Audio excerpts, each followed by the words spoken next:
Well, hey, I am Clint Allen. Welcome to the Flipper Guy. This right here is a classic example of what you can come across in deals. So let me go through the story. So last summer, I had the opportunity through a friend to buy this right here. He had called me up and said, oh, well, you know, this next door neighbor who lives next to his friend was working on this truck, and supposedly they had it all running.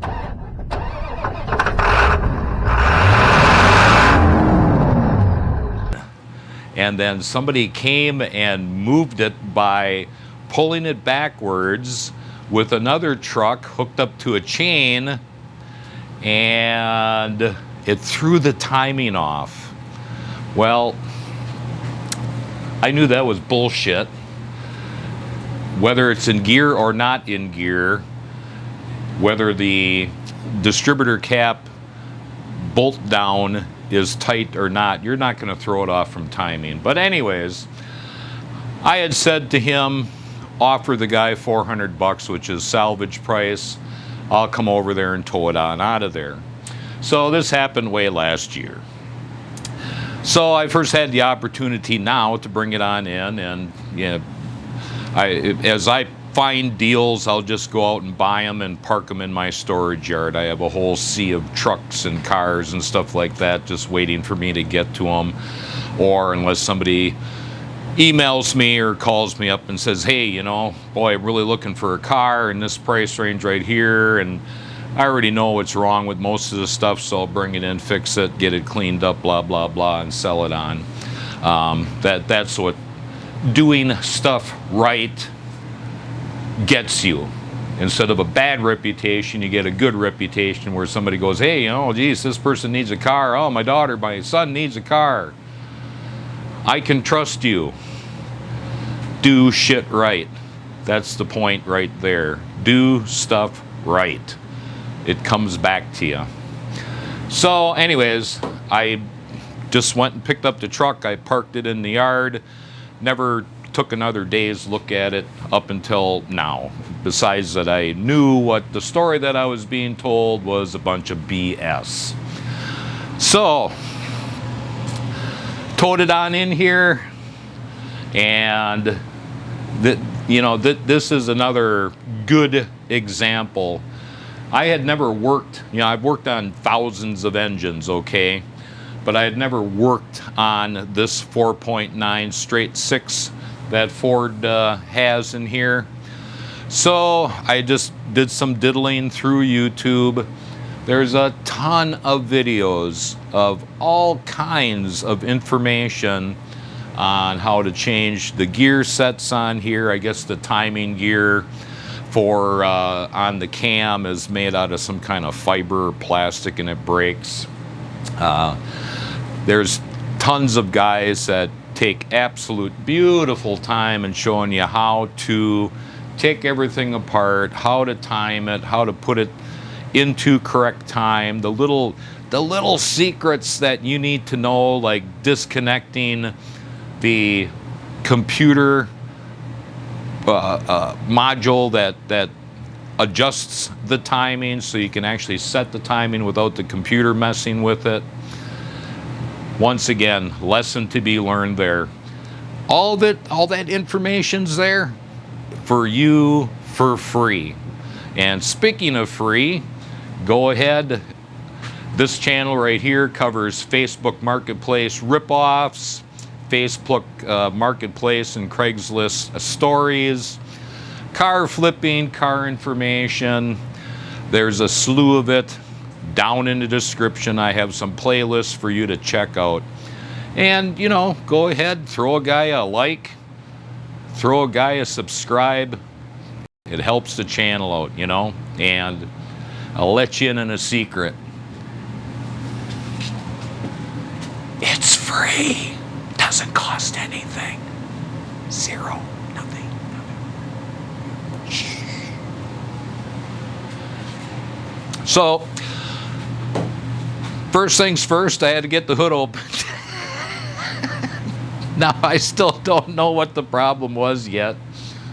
But the latch would release, the secondary latch would release. I still couldn't get this damn hood open.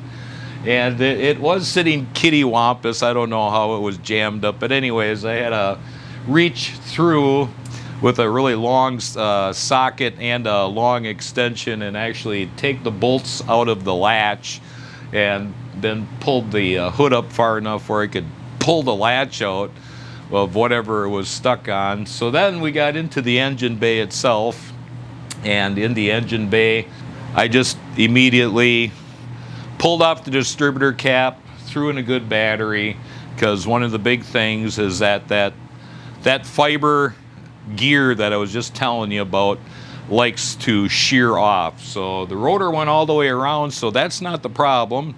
Somebody didn't know what they were doing when they were trying to time this thing.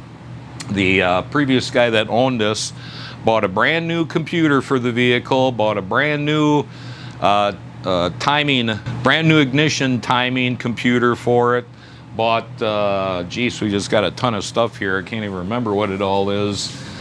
So new computer, new timing module. We've got a whole brand new distributor system, brand new distributor cap, brand new wires, brand new spark plugs. Let's see here, EGR. What else did he throw in here? Starter. There's some new wiring, some new plugs. Let's see here. New wiring harness down on the bottom.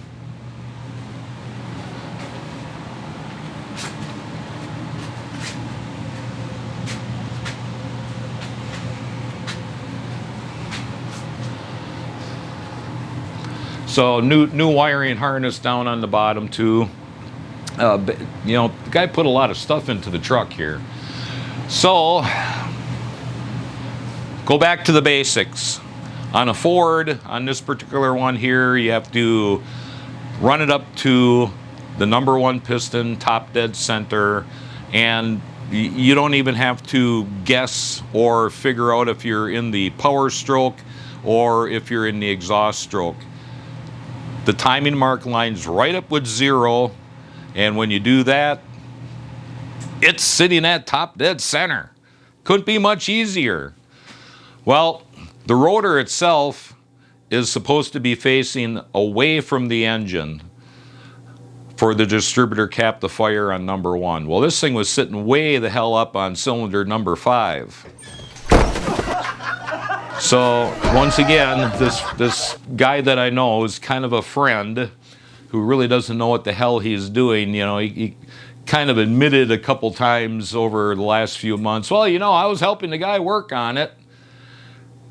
Shows when idiots work on stuff that they shouldn't be working on, or at least, you know, go to YouTube and educate yourself. So I pulled out the whole distributor unit, put it back in where number 1 should be, put the distributor cap back on, I thought, well, you know, if that's messed up, maybe I'll pull out the spark plugs. Spark plugs are gapped at 0.32. They're supposed to be 0.046 to 0.048. So I did that. So put all the spark plugs back in, correctly gapped. I thought, well, you know, I pulled off all the wires off the distributor cap and just started over, checked what the firing order was, put all the wires back on the distributor cap where they should be, put them back on the spark plugs where they should be, and lo and behold, the thunder. Bring the thunder more again. Boom. I mean, it didn't take 3 cranks and the thing fires right off. And I mean, it runs absolutely perfect. So it's a win, and it's a win-win either way, all right? You have to make sure that you buy these things right.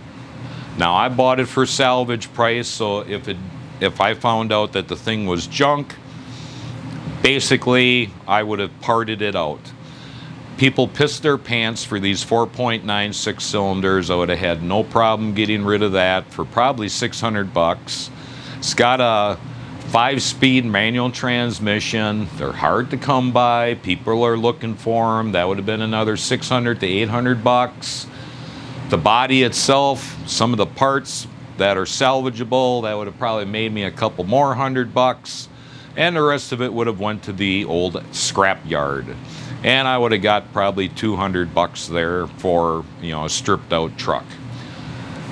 There's tons of way of making money in this business, but in this particular case, trucks are hard to come by, and it's 4-wheel drive.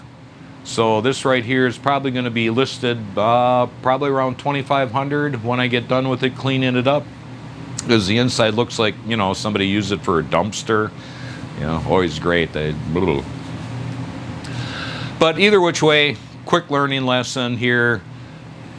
There's all types of deals to be had, and there's all types of way for you to make money instead of running to your 9 to 5, coming back home with, you know, a paycheck that basically doesn't cover much of anything.